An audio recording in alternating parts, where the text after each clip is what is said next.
Hello friends, जय Jagannath. Welcome to my channel Sanjh passion.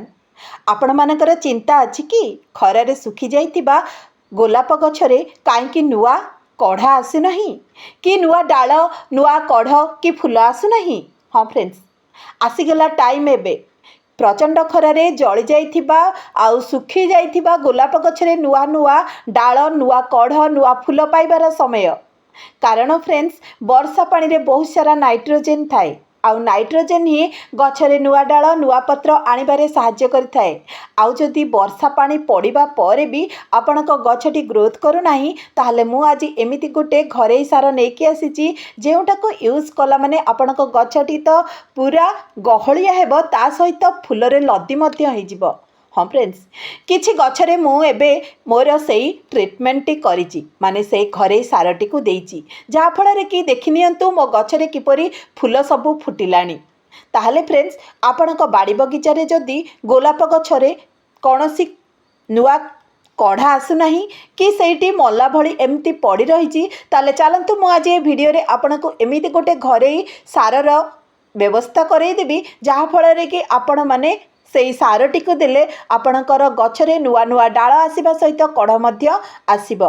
ता पूर्वरु किछि टिप्स आपणको देबी जहा फଳରେ एबे करिबा निहाती आवश्यक आपणकर गोलाप गछरे। हाँ फ्रेंड्स, एई देखंतु आपण तळे लगेई थांतु किंबा पॉट रे लगेई थांतु गोलाप गछकु। जदि सुखी जाइछि आउ तार पत्र गुड़िक सुखी जाइछि आउ आपण भाबुचंती सेटा आउ बंचिबो नाही, ताले एटा आपणकर भावना भूल फ्रेंड्स। कारण खरा समय रे गोलाप गछ ही सेमती हेई थाए आउ जते बेले वर्षा सीजन आसी थाए ता पुणी थरे कळी पुणी थरे नुआ नुआ डाल देई थाए, किंतु तार किछि आमको केयर नेबाकू पड़ी थाए जहा फଳରେ कि आम गछटी बहुत सुंदर बड़ बड़ फूल आउ कलरफुल फूल मध्य देई थाए। ताले चलतु मु आपनको किछि टिप्स कहूची ता पूर्वरु। हाँ फ्रेंड्स, जदि आपणक गछटी सुखी जाइछि ताहले सेई सुखिला पत्र गुडी को आपण माने बाहर करि नियंतु आउ सेथिरे आमे घरेई सार को प्रयोग करिबा। ताले से घरेई सार आमर किचन रे ही मिली थाए। ता पूर्वरु आपणक गछरे जदि कौनसी पत्र किंबा घास उठिची ताहले सेगुडी को बाहर करि नियंतु। कारण एई समय रे सेगुडी को जदि आपण माने बाहर न करिवे ताहले पॉट रे थिबा सबुजाक सार को सी ग्रहण करि नेबो, गछ को बढ़िबारे सहाय्य करिबो नाही। तेणु फ्रेंड्स, आमे गछर मूल को आग सफा करिबा, सी आमर तळे लगेई थाओ बा पॉट रे लगेई थाओ। ए देखंतु फ्रेंड्स, केते सारा फूल फुटिलाणी मोर एई गोलाप गछरे, कारण मु सेई घरेई सार को एइथिरे ही देई अछि। आ नुआ नुआ कढ़ा मध्य मो गछरे आसिलाणी।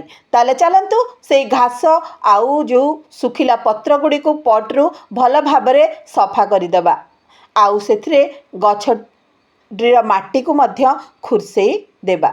ए देखंतु अनाबना जो घास गुड़िक अच्छी से गुड़िक मु किपरि बाछि नेउची, कारण फ्रेंड्स आमर खरारे जो सारा जेते सारा आमे सब जो फर्टिलाइजर बा सार देइथिले ताहाको ए घास ग्रहण करिनेब आउ आम गछरे भल नुआ ग्रोथ आसीबो नाही। तेणु ता पूर्वरु आमे ए गुड़िको सबु पॉट गुड़िकरु बाछि नेबा आउ मध्य जो सुखिला पत्र पड़िथिबो ताको मध्य बाछि नेबा, कारण सुखिला पत्र पड़िले फंगस माने पोक होबार संभावना बहुत थाए। आउ गोलाप गछरे बहुत पोक ही लागि थांती, माने कला जो पोक धला जो पोक ए टाइप रो पोक सबु लागि थांती। तेणु आमको सफा रखिबा को पड़िबो प्रथमे आमर पॉट को। तापरे कौन करिबा ना खुरसेई दबा टिके माटी को खुरसेई कि ही सार देले आम गछरे ठीक भाबरे सारटी काम करि थाए आउ गछटी बुसी हेई थाए आउ बहुत सारा फूल मध्य दबा पाई कि रेडी हेई थाए। तेणु फ्रेंड्स, चलंतु गछर माटी को आमे एबे खुरसेई दबा। तळ माटी ऊपर को आउ ऊपर माटी तळ को कर देबा, कारण एहा फଳରେ वायु चलाचल भल होई थाए आउ दुई रे आमे जो सार ऊपर देई थाए से गुडिक मध्य तळ को जाई थाए। तेणु भल भाबरे ताहाको खुरसेई देबा। तापरे आमे कोन करिबा फ्रेंड्स ना आम घरे आम रोसई घरे मिलुथिबा आमर चापत्ती जानिचंती ना, अध चामच मात्र फ्रेश चापत्ती माने जोटा को आमे चा बनै नथिबा सेइथरु मात्र अध चामच नेबा आउ अध चामच चापत्ती रो कमाल ना आपण ମାତ୍ର 10 ଦିନ ଭିତରେ ଆପଣଙ୍କ ଗଛରେ ଦେଖିପାରିବେ। କାରଣ ଏଇ ଚାପତିରେ ହିଁ ନାଇଟ୍ରୋଜେନର ମାତ୍ରା ବହୁତ ଥାଏ। ତେଣୁ ଶୁଖିଲା ହେଇକି ପଡ଼ିଥିବା ଗଛରେ ଆମର କ'ଣ ହୁଏ ନା ଏଇ ଚାପତିଟି ବହୁତ ଭଲ କାମ କରିଥାଏ। କାରଣ ଏଥିରେ ଭରପୁର ନାଇଟ୍ରୋଜେନ ସହିତ ମାଇକ୍ରୋନ୍ୟୁଟ୍ରିଏସନ୍ ମଧ୍ୟ ଥାଏ, ଯାହାଫଳରେ କି ଗଛରେ ନୂଆ ଡାଳ ଆଉ କଢ଼ ଆସିବାରେ ସାହାଯ୍ୟ କରିଥାଏ। ଏବେ ତ ଆମ ଗଛ ପାଇଁକି ନୂଆ ଡାଳ ହିଁ ଦରକାର ପଡ଼ିଥାଏ, କାରଣ ଏବେ ଗଛଟି ଆମର ଖରାଦିନେ ଶୁଖିଲା ହେଇକି ପଡ଼ିକି ରହିଛି, ସେଥିରେ କୌଣସି ନୂଆ ଗ୍ରୋଥ୍ ନାହିଁ।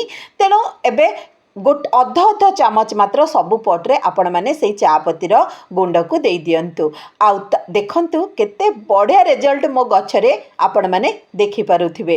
ହଁ ଫ୍ରେଣ୍ଡସ୍, ମୁଁ ଏଠି କେବଳ ଚାପତି ଦେଇକି ଏଇ ଫୁଲ ପାଇଛି ତା ନୁହଁ ଫ୍ରେଣ୍ଡସ୍, ମୁଁ ମୋ ଗଛରେ ମଧ୍ୟ କ'ଣ ଦେଇଥାଏ ନା ଆମର ଯେଉଁ ଅଣ୍ଡାର ଖୋଳ ଆପଣମାନେ ଜାଣିଛନ୍ତି ସେଥିରେ ବହୁତ ସାରା କ୍ୟାଲସିୟମ୍ ଥାଏ। କ୍ୟାଲସିୟମ୍ ଗଛକୁ ଦୃଢ଼ କରିଥାଏ, ମାନେ ଟାଣ କରିଥାଏ, ଆଉ ସେଥିରେ ଭଲ ଗ୍ରୋଥ୍ ଆସିବାରେ ସାହାଯ୍ୟ କରିଥାଏ। ତେଣୁ ଆପଣମାନେ ଯଦି ଏଇ ଅଣ୍ଡାର ଖୋଳକୁ ଆପଣମାନେ ଦେବାକୁ ଚାହୁଁନାହାନ୍ତି ତାହେଲେ କଦଳୀ ଚୋପାକୁ ଶୁଖେଇକି ଆପଣମାନେ ଦେଇପାରିବେ।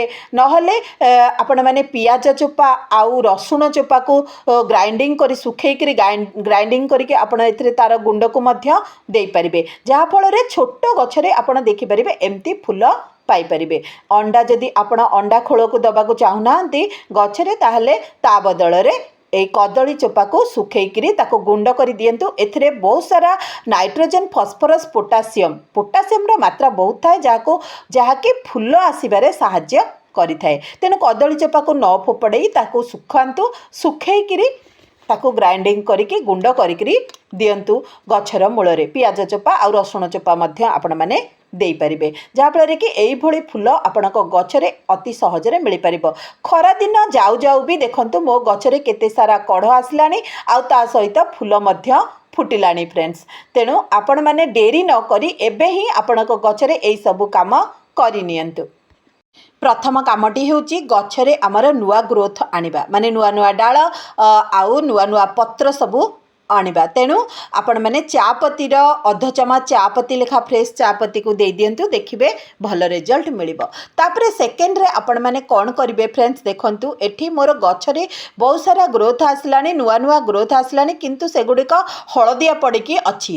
କାରଣ ଏଇଟା ହେଉଛି ସେଇ ଖରାର ପ୍ରଭାବରୁ ହିଁ ପଡ଼ିଛି, ଆଉ ଡାଳ ଗୁଡ଼ିକ ମଧ୍ୟ ଶୁଖିଯାଇଛି। କିନ୍ତୁ ଏଗୁଡ଼ିକୁ ମୁଁ ଏବେ କାଟିବି ନାହିଁ, କାରଣ ଡାଇବ୍ୟାକ୍ ହେବାର ସମ୍ଭାବନା ଥାଏ, ଯେଉଁଟା ଶୁଖି ଡାଳଟା ଶୁଖି ତଳକୁ ଯାଇଥାଏ ହେରି, ସେଇ ରୋଗ ହେବାର ସମ୍ଭାବନା ଥାଏ। ତେଣୁ ମୁଁ ଏଠି ତାହାକୁ କାଟୁ ନାହିଁ। ଯେତେବେଳେ ଗଛଟି ପୁରା ନୂଆ ଡାଳ ନୂଆ ପତ୍ରରେ ଭରି ହେଇଯିବ ସେତେବେଳେ ଯାଇକି ମୁଁ ସେଗୁଡ଼ିକୁ କାଟିବି ଫ୍ରେଣ୍ଡସ୍। ତେଣୁ ଗଛରେ ଥିବା ଯେଉଁ ପୁରୁଣା ପତ୍ର ଗୁଡ଼ିକୁ ଆପଣ ବାହାର କରିନିଅନ୍ତୁ। ଯଦି ଆପଣଙ୍କ ଗଛରେ ଏମିତି ପତ୍ର ଗୁଡ଼ିକ ହଳଦିଆ ପଡ଼ିଛି, ନୂଆ ପତ୍ର ବାହାରିଛି କିନ୍ତୁ ସେଗୁଡ଼ିକ ହଳଦିଆ ଦେଖାହେଉଛି, ତାହେଲେ ଗୋଟେ କାମ କରିବେ ଆପଣମାନେ, ଆପଣଙ୍କ ଘରେ ଯଦି କଫି ପାଉଡ଼ର ଅଛି ତାହେଲେ ବଡ଼ ପଟ୍ ପାଇଁ ମାତ୍ର ଅଧ ଚାମଚ କଫି ପାଉଡ଼ର ନେଇଯାଆନ୍ତୁ।